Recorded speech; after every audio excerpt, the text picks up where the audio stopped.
Hello everyone. सो आज हम एक नया चैप्टर स्टार्ट करेंगे जिसका नाम है portrait of A lady. Chapter 1 है क्लास 11th की इंग्लिश बुक का जिसका नाम है हॉर्नबिल। सो बेसिकली ये जो चैप्टर है ये खुशवंत सिंह के द्वारा लिखा गया है।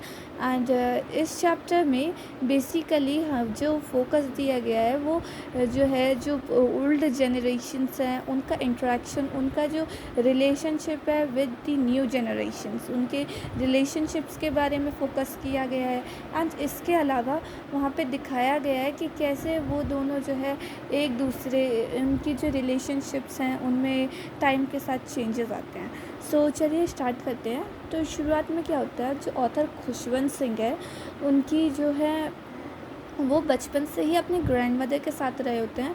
जब वो छोटे ही थे, when he was just a small kid, तो उनके जो पेरेंट्स थे जो कि सिटी में रहते थे, तो उन्होंने शहर में रहने की वजह से अपने जो बेटा है खुशवंत सिंह मीन्स उसको ग्रैंड मदर के साथ छोड़ दिया था उसकी गांव विलेज में। एंड जो वो विलेज में ही अपने ग्रैंड मदर के साथ रहता था। वो जो ग्रैंड मदर थी एंड जो ऑथर थे वो दोनों साथ में सोते थे, साथ में खाते पीते थे। एंड ग्रैंड मदर जो थी वो उनको उठाती भी थी, उनको नहलाती थी, और जब वो उनको नहलाती थी और तैयार कर रही होती थी तो वो जो है अपनी प्रेयर्स को रिसाइट करती रहती थी। उनको लगता था कि अगर वो प्रेयर्स रिसाइट करेंगी तो वो इस शाह में उन प्रेयर्स को रिसाइट करती थी ऑथर के सामने, सो दैट कि वो भी उनको सुने एंड वो भी उनको बाई हर्ट लर्न कर लें या फिर सीख लें। ऑथर उनकी जो है रिसाइटिंग्स को सुनते थे जस्ट बिकॉज, क्योंकि उनको उनकी आवाज़ अच्छी लगती थी, लेकिन he never bothered about learning it. वो उनको उससे सीखने में भी कोई प्रॉब्लम नहीं थी, तो वो सीख भी लेते थे। फिर दोनों जो है उनकी दादी माँ जो है उनके लिए ब्रेकफास्ट प्रिपेयर करती थी। और वो जो ब्रेकफास्ट होता था वो बेसिकली एक थिक स्टील पराठा होता था जिसमें वो उस पर बटर स्प्रे करते थे, उस पर शुगर स्प्रेड करते थे। एंड ये उनका ब्रेकफास्ट होता था। फिर उसके बाद जो है दादी जो है, ग्रैंड माँ जो है ऑथर को लेके उनके स्कूल के लिए निकल जाते थे। दोनों हमेशा स्कूल साथ ही जाते थे, गाँव में जो उनका स्कूल था।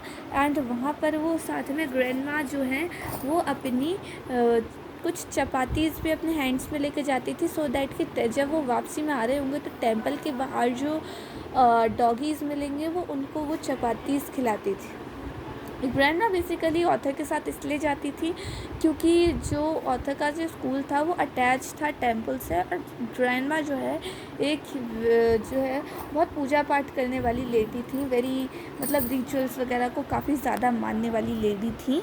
तो वो जो है स्क्रिप्चर्स, जब तक कि ऑथर की पढ़ाई होती थी स्कूल में, वो टेंपल में बैठ के अपने स्क्रिप्चर्स पढ़ती रहती थी। और जब दोनों अपने काम से दोनों अपना काम पूरा कर लेते थे, वो पढ़ लेती थी एंड ऑथर की भी पढ़ाई पूरी हो जाती थी, तो दोनों साथ में घर लौटते थे। और रास्ते में उनको उस वक्त टेंपल के डोर पर जो है ऑथर को उनकी ग्रैंड मदर को डॉगीज़ मिलते थे जो कि उनके पीछे दौड़ रहे होते थे, एक दूसरे से फाइट कर रहे होते थे क्योंकि उन्होंने जो है चपाती थ्रो की होती थी डॉगीज़ को, राइट।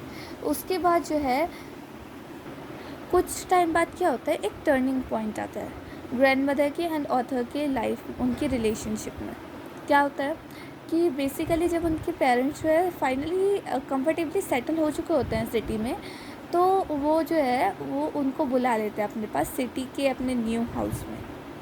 ऑल्दो जो है ऑथर को और उनकी ग्रैंड मदर को सेम रूम मिला होता है, बट अब वो grand mother was not no longer going with author to his school.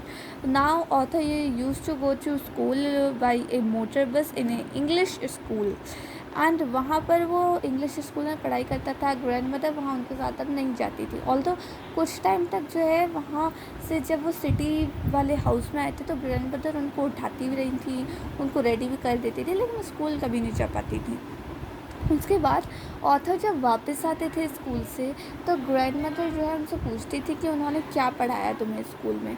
तो जब वो पूछती थी तो ऑथर बेसिकली कुछ इंग्लिश वर्ड्स बता देते थे, जैसे आर्किमिडीज प्रिंसिपल और ग्रेविटी, या फिर और भी बहुत सारी चीज़ें, द वर्ल्ड बीइंग राउंड, ऐसे बहुत सारी चीज़ें बता देते थे। बहुत सारे मतलब वेस्टर्न साइंसेस की चीज़ें उनको बता देते थे। और ये सारी बातें सुनकर जो है ग्रैंडमा बहुत ज़्यादा सैड फ़ील करती थी। उनको बहुत दुःख होता था कि उनको लगता था कि उनके स्कूल में तो गॉड के एंड स्क्रिप्चर्स के बारे में कोई स्टडी है ही नहीं। तो और वो काफ़ी ज़्यादा रिलीजियस लेडी थी, तो उनको ये चीज़ काफ़ी बुरी लगी।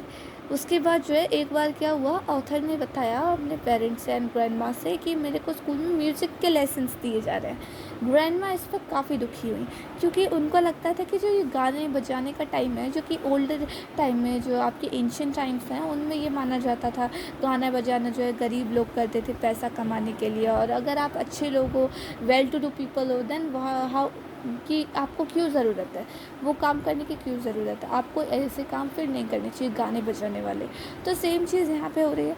ग्रैंड मदर को बहुत बुरा लगा कि जो है आपके जैसे जेंटल पर्सन उनको म्यूज़िक गाना बजाना शोभा नहीं देता है। तो लेकिन क्या कहते हैं, उन्होंने अपनी जो डिसएग्रीमेंट थी वो कभी उनके सामने जताई नहीं, लेकिन वो साइलेंट थी, और उनका साइलेंस मतलब क्या था कि वो डिसअप्रूव है, उनका डिसअप्रूवल है।